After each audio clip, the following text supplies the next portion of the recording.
Gentlemen, and hello my darlings. Welcome to a I guess it will be car dawa session. If you got, for those of you old enough to remember the car dawas that I uploaded a few times. No, this is just me driving back to an undisclosed location after an extremely long day at Speaker's Corner. I don't know, I was just driving thinking let's chit chat for those who are out there. For my darlings, I haven't had it's been a hot minute since we've done anything on this channel. As you know, you can find today's Speaker's Corner live stream on Hafez Reflex. Just type at Hafez Reflex, Hafez Reflex in the search engine, and my ugly mutt will come up. So yeah, go for it. Go and check that out if you're on this side of the fence and you haven't seen what's what. Wagwan. I, as always, am stuck in a London traffic, which is thanks to fuck you Con. And yeah, so yeah, I'm in a congestion zone, which is part of which is within. I'm in congestion in the congestion zone. Maybe that was the aim. Maybe it was the aim to actually be in the congestion of the congestion zone. But I'm here. I'm stuck in traffic. So yeah, thank you, Khan. Kiss my ass. I see people. Oh, Susie, my gorgeous Susie. Where am I? You're here. You're here with me. You're with me, Susie. Susie, my darling Susie. Susie, you and I, we are getting mimosas sometime soon. I'm not sure when. Hit me up. Message me on X, and we will have some mimosas, and we'll go out and do some interviews for your channel. And yeah, see how things go. But big up Ultra, the most moral man on the internet. We know that he is the most moral man in the internet. Big up G Block, big up DEF, my good man DEF, joining us for the second time today. DEF, you're like my rock.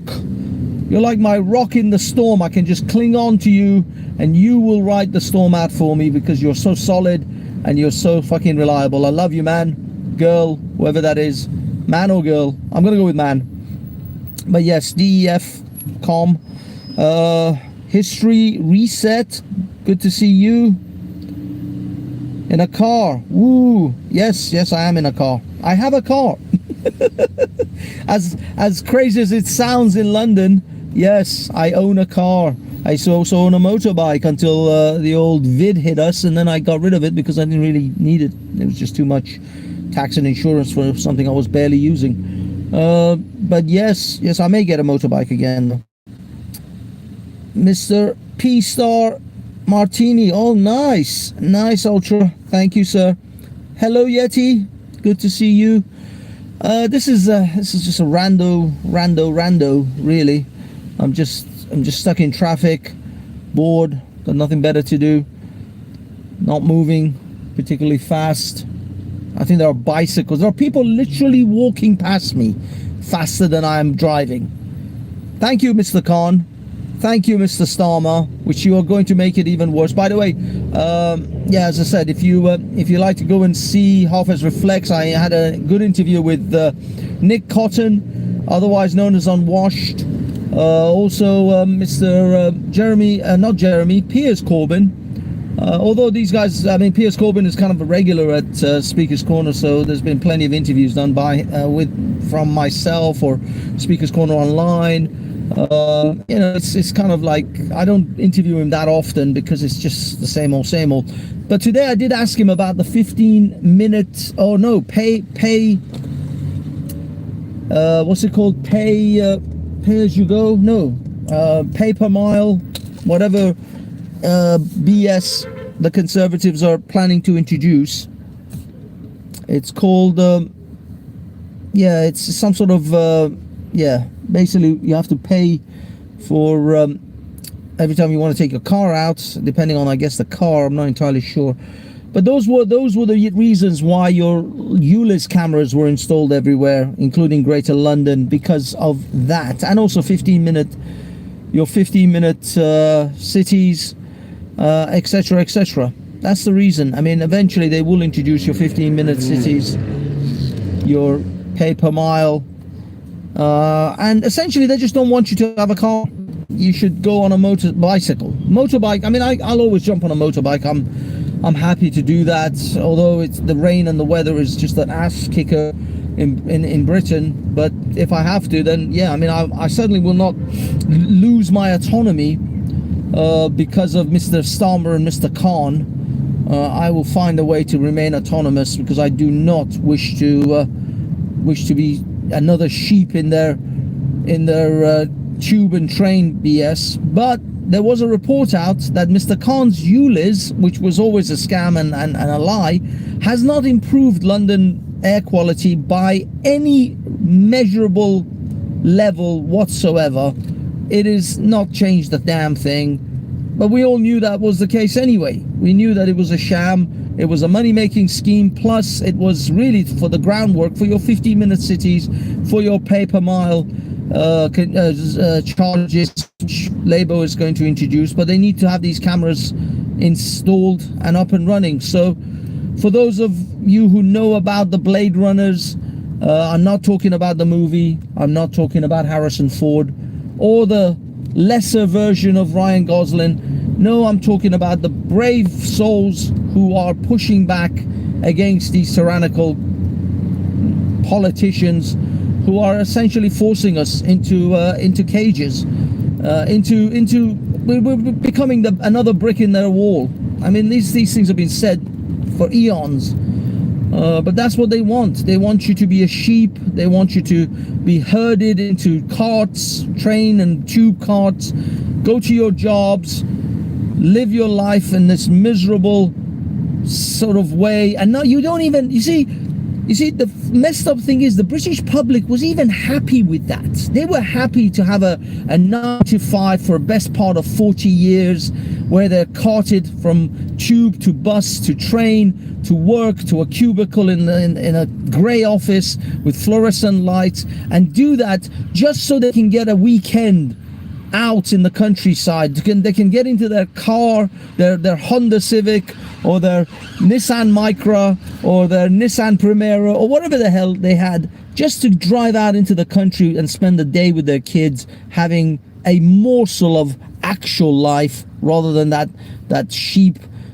car, that you know, life that the politicians and the powers that be have essentially sectioned out for them. The lemmings life, the peon, the peasant lifestyle of just go to work, come home, sleep, get up, go to work, rinse and repeat every day. Good to see you, CCD. Love you, man. Thank you for the stuff you're sending me. Hello, Smiler. Ultra again. Mai Tais, more Mai Tais. I could do with some Mai Tais right now, although I'm driving, so maybe afterwards. But yeah, so they want you in that cubicle. They want you in that train. They don't even want you now to even have that car that would take you outside of the misery of this city of London, just so you can have a bit of country life, see a bit of grass, touch grass, see maybe a seaside. None of that. They don't even want you to have that independence, so you can get up, get in your car and get out into the world a little bit, just on the weekends, just the Saturdays and Sundays. No, fuck your Saturdays and Sundays. No, you're gonna sit here, you're gonna have to you know, all be packed into a train or a plane or a bus, and that's it. You're not even allowed to have that little joy, that little moment of freedom, of driving out into the on a motorway or a dual carriageway, just to have a little bit of wind through your hair. Well, I say hair, but you know what I mean. Just to have that sense of somewhat of a freedom. I mean, they're not even faking it anymore. You don't even get the fake freedom. I mean, you were never free anyway. You were always a lemming, a peasant, shackled to your job and your mortgage. Let's be honest, that is what they shackle you with. Then they came out with the student loans, so they shackled them with those before they even had a chance to have a morsel of freedom. So yes, the 19, 18-year-old was already shackled down with debt before they even had the chance to even get the mortgage. And then they, on top of the student debt shackle, they shackled you more with the mortgages and your debts galore, the credit cards, etc., etc. So and nowadays you can't even afford to buy a place anyway. Most young people can't even afford even to be shackled by a mortgage. You're shackled by the rent that you have to pay for just a roof over your head. They've made it so impossible that you don't even have the mortgage that shackles you. It's your rent. The mere fact that you need to put a roof over your head is enough to drive you into barely being able to afford anything else. But no, you're not allowed to 10-year-old piece of crap car out to I don't know, to the bloody Brighton, to Southend-on-Sea. You can't even get that now. No, you have to check with the train schedules. You have to check to make sure that those sheep carts are available for you to even be able to do that. And you have to get up and go at a certain time and come back at a certain time. God forbid if you stay out a little too late. It's pathetic, absolutely pathetic. I swear they are sleepwalking us into, in Iran, okay, you want to talk about despots and tyrannical regimes. In Iran, they still let you own a car. They haven't priced you out of owning a car.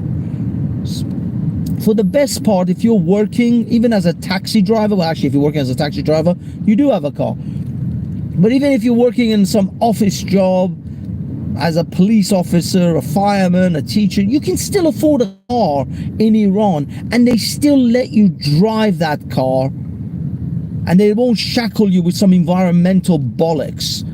In Iran, you can at least take your car and drive out into the countryside at the weekend. Think about that. Recently I've been thinking about all the rules that Iran imposes upon its people versus the rules that Britain imposes on the British public. When it comes to the internet at the moment, believe it or not, Iran is ahead when it comes to free speech. When it comes to certain aspects of free speech, Iran is ahead.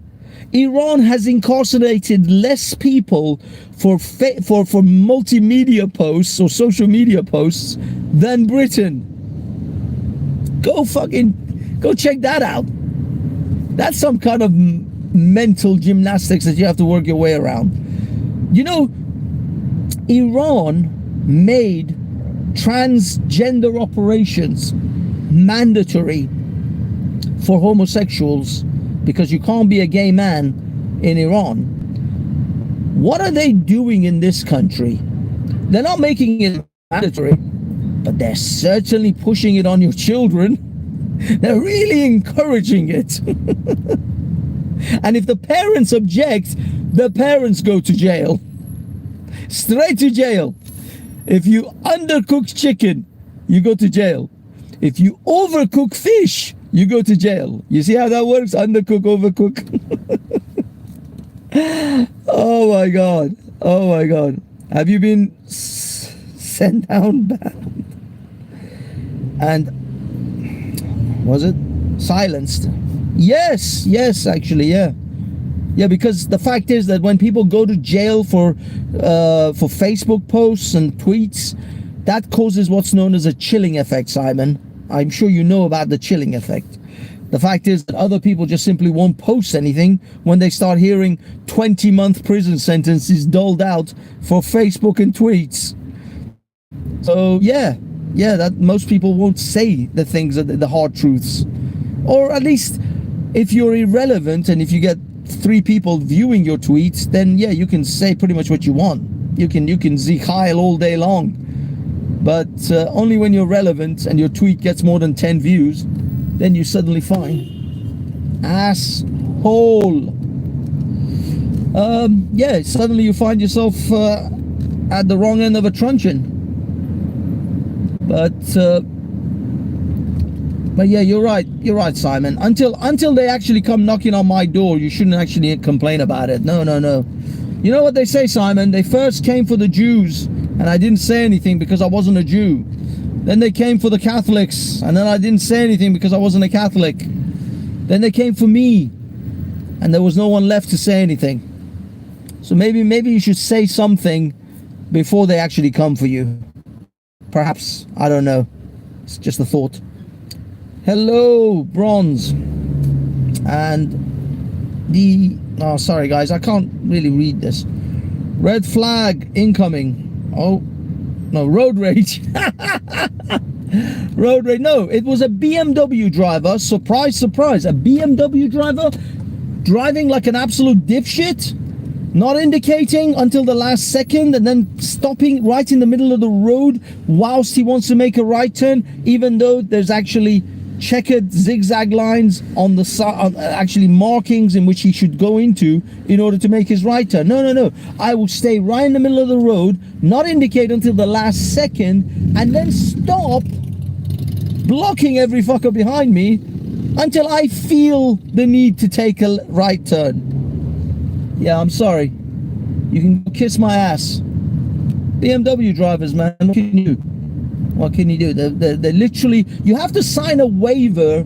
In fact, there is, I heard there was specific training for BMW drivers that if you're not enough of a wanker, they will train you up to the BMW standards of being a wanker. Then you're allowed to buy the BMW. It was a rumor, you know. It's allegedly they say that there is a certain minimum standard of wankery that you have to be in order to purchase a BMW, and if you're not meeting those standards, they will train you. There's free training sessions at all BMW dealers on how much of a wanker you have to be in order to buy a BMW. Allegedly. I mean, you know, I'm not. It's just something I heard. So if you're thinking about buying a BMW, keep that in mind. Some people are already there. I've met plenty of people, a lot of them actually on the G block, who would snuggle into a BMW without any problems, really. You know, they're already like, they'll fit them like a glove. It's a match made in heaven. Others, they have to work on it. The truth will win. Be safe on the streets, fam. Thank you, Bronze. I'll be safe on the streets, fam. Yeah, it is what it is, man. It is what it is. But yeah, it's this. I mean, you see, I love my car. I love my vehicles. I love my autonomy. I love not having to rent a bicycle or Boris bike. I don't want to rent. I don't want to have train tickets and bus tickets. I haven't caught a bus in like forever. I don't even know what you're supposed to even do anymore. I despise public transport. I have, you know, in my head 24/7 the song Born to Be Wild plays. For me, that is the epitome, the absolute top. Can't fucking talk. Of it's absolutely it absolutely embodies freedom, that song, for me, especially if you've watched the movie Easy Rider as well with Dennis Hoffman. So if you put those two things together, two men on their motorbikes or choppers, as some would say, just traveling the United States, just the absolute, just for me, that is the absolute image of freedom. Liberty, freedom to go where you want, whenever you want. You have no boss to answer to. You have no mortgages and tax man running after you. Just two guys on a motorbike, free, traveling through the United States or wherever. A truly free, essence of freedom. To me, that is the essence of freedom. Born to Be Wild, Easy Rider. And that's why I love motorbikes. I love cars. I just love my independent vehicles. I don't want to be part of the herd. I don't want to be a sheep. I despise the fact that I have to go to a 9-to-5 just to pay the bills. It's always grinded me, grinded my gears quite badly. But of course, unfortunately, self-employment and financial independence is not easy for people to attain. You just have to keep grinding. You know, they say, get rich or die trying, baby. Get rich or die trying. Words of wisdom and great knowledge given to us by one of the world's greatest poets, lyricists, and thinkers, 50 Cent. Big up 50 Cent. Much love. So, yeah, for me, I always value the independence that a vehicle gives me. I can't get enough of it. I absolutely love cars, bikes, any independent vehicle. You know, I don't like trains and planes and automobiles. No, planes and trains, yes, I hate them. Automobiles, all for that. Although, if I had my own plane, that would also be pretty awesome. But we don't all get that. So yeah, generally, I love helicopters. Now there's a vehicle, the ultimate, as Bill Burr says, the ultimate get the fuck out of here vehicle. When shit hits the fan, let's get the fuck out of here. Helicopter, the ultimate get the fuck out of here vehicle, the ultimate apocalyptic vehicle. If the shit hits the fan, you're in there, you just go straight up.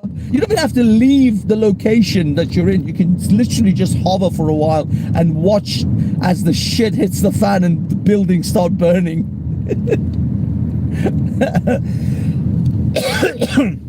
I think a combination of a yacht with a helipad and a helicopter, you've got yourself your apocalyptic safe. You're literally you're apocalyptic proof. you're zombie apocalypse proof on that one. Got the helicopter, got the yacht's docked out in the sea. You take off, land on the yacht, off you go. I can't really think of any better scenario. Of course, you do need the helicopter and the yacht, which are not easy to come by. But anyway, I digress. To be honest, I don't really have much else to input on this one. Today's Speaker's Corner was what it was. It's always Lahore one. It's always like a depressing scene to me. I'll be honest. I find it almost sad now. Speaker's Corner. These same people go there every week in, week out, run their mouths. They make no real substantial difference in the world. They don't really do anything. They just talk, and then they fuck off home. I don't know, to whatever substandard, subpar life they have.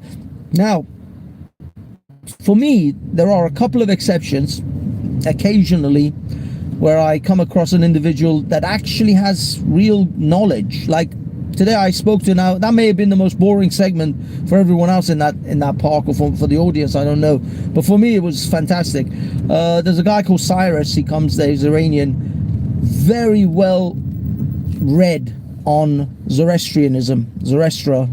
I mean, you guys say Zoroastra, I say Zarathusht.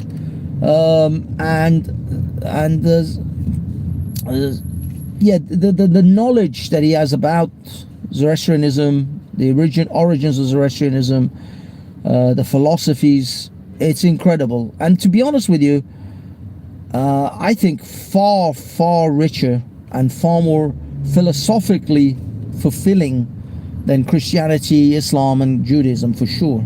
I have no reservations by pointing out the philosophical,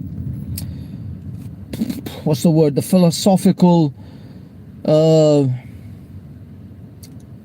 inadequacy of the Abrahamic religions. They are philosophical midgets compared to Hinduism, Buddhism, Shinto. Hell, even Sikhism, I think, is philosophically more enriching. But certainly Zoroastrianism, and yeah, as I said, the Buddhists and the kind of the Eastern philosophers. I appreciate your Greeks and Roman philosophers and Western thinkers, but when it comes to religious philosophy, oh God, as Sam Harris put it, the Abrahamic religions are children in comparison. They're not even close, and it's incredible how pervasive they've been, and how reduced the numbers of people from the Hindu, Buddhists. So, I mean, obviously the Hindus, they've got their thing in India, but the Buddhists and the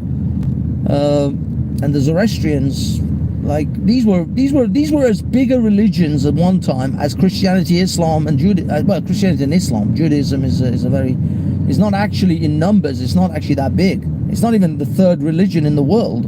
It's far from it. I forgot. I think it might be Hinduism or Buddhism. That's actually the third or fourth. But yeah, Judaism is fairly low in the list of world religions. It only gets the clout that it does because it's the progenitor of Christianity and Islam.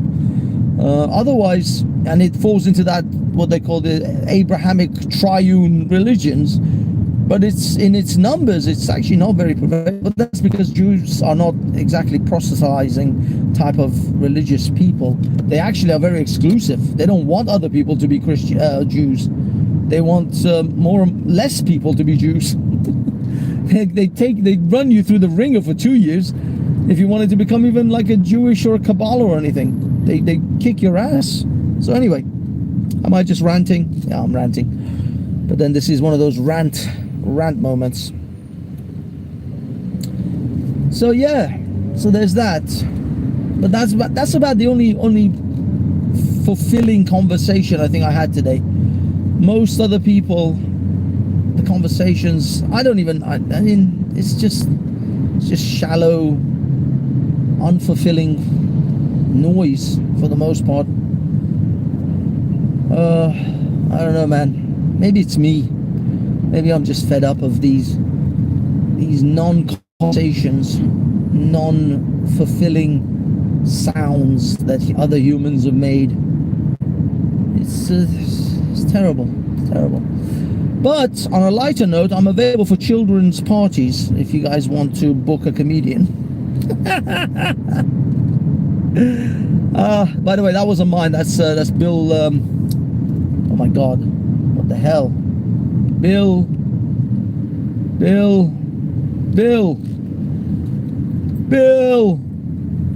What was his name? Bill something. Shit. I forgot his name. He died in the 90s anyway. Great comedian. His name begins with Bill. Hicks. Good man, DEF. DEF is always on the ball. Either he's on the ball or his fingers Googling are amazing. Thank you, sir. Bill Hicks. Love that guy. Brilliant guy. Gone too soon, man. Man, do we need those voices now? Don't you guys feel that we need voices of Bill Hicks, voices of George Carlin, Christopher Hitchens to call out these ridiculous woke bullshit? The shit, I mean, they would have a field day with this era of crap that we see. This woke bollocks. They would literally have a field day. They would not be, they would have like 12 specials from Netflix produced. They would have like, you know, specials after specials. They wouldn't be able to stop writing. I mean, the amount of woke bullshit that they could call upon. Although, don't get me wrong, Hicks is a lefty. Hicks wasn't, you know, he wasn't a conservative in the 90s. He was very much a lefty, would be considered a leftist in that era. But I'm telling you, I can promise you they would call out shit. Hicks and Carlin would call out the madness of the woke that we're fucking faced with right now. For sure. They would not tolerate this bollocks. But they're not with us. They're not with us, and the talents that they had have slipped into the ether of the universe. I don't know, maybe another Hicks will rise from the ashes like a phoenix. and enlighten us again. Maybe another Carlin will come, but I don't think they will, because they've stifled that creative environment. They're not going to let another Hicks or a Carlin to actually get to the point in which they can express themselves. You've got to have essentially what they call fuck you money nowadays, and nobody has, no young a comedian that's going to start off in the world is going to have that kind of money, so they're going to tone down their comedy to be able to get onto those comedy circuits, to be able to get those bookings, to be able to get on those TV specials. They're not just going to give them those, and then no comedian is ever going to be able to have the balls to just stand on their truth. They're going to capitulate because they want to get famous. Initially they need that, and no one's going to book them if you have the mindset of a Bill Hicks or a George Carlin. If you say the things against the grain, if you go against the grain the way they did, you're just not going to get that. So what's going to happen? You're going to get these bland, mediocre, say nothing ass kissers who will tone their jokes down to soulless shit in order to be booked at the right clubs and the bars, and get to that Glasgow comedy festival bullshit. I don't know. It's sad. It's sad that they're going to literally kill comedy. And to be honest with you, I think comedy in itself is a very sophisticated art form and a form of expression. You have your painters, you have your sculptures. They'll express themselves through those mediums. And comedians, I think they're as higher art as any painter or any sculptor. The good ones, the ones who you walk away and you actually start thinking and reevaluating everything. And they're not going to get that anymore. They're going to get some Tate Modern bullshit where some bird, messes her, just presents her fucking unmade bed. I don't know if you guys remember that. The Tate Modern, just go to any Tate Modern go look up any Tate Modern art. It's just bollocks. It's just meaningless bollocks now. And I think comedians are going to become like Tate Modern art. Just meaningless bollocks. Some shallow, thoughtless hollow of a person trying to make the woke people laugh with bullshit. Anna Gatsby. You've seen if you've ever seen an Anna Gatsby show, you know what I mean. I tried to watch one of her specials. I could not get 5 minutes into it. It was a fucking nightmare. I couldn't make it past the 5-minute mark. It was just horrific. It was cringe. I hate, although I love The Office, but I hate that cringe-worthy comedy, which just like it's awkward. But hers wasn't funny. At least The Office is funny. It makes you chuckle whilst you cringe. You don't even chuckle. It's all cringe and no chuckle. You gotta at least throw in a joke, a chuckle or two. Not just all cringe. Oh, yeah, fucking horrific. Woke comedy. It's like Christian rock, okay? Woke comedy is like Christian hip-hop. If you've ever seen Christian rock or Christian hip-hop, you'll know what I'm fucking talking about. Horrific stuff. Things of fucking nightmare. Triller, I just want you to know, this and keep this inside you. I said, Zubaydah has more testicles than you do. Zubaydah has more testicles than you do. Because at least she fucking shows up to Speaker's Corner and tries to fucking rock with a man. I'm still waiting for you at Speaker's Corner. I was waiting all day. You didn't show up. You drunken fucking pussy. Listen to my words again before I lose connection. Zubaydah has more balls than you do. You hear me, Triller?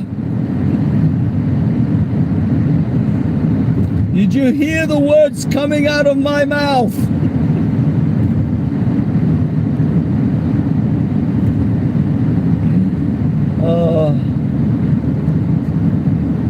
Keep that inside you, Triller. Keep it deep buried inside you. Okay. I'm not sure if I'm still connected to this. It says I'm connected. I'm not sure I'm connected. So I will bid you adieu, and we shall meet again on the internet. Ladies and gentlemen, peace. Subscribe, like and subscribe to Harvest Reflex. Let me know how this turns out.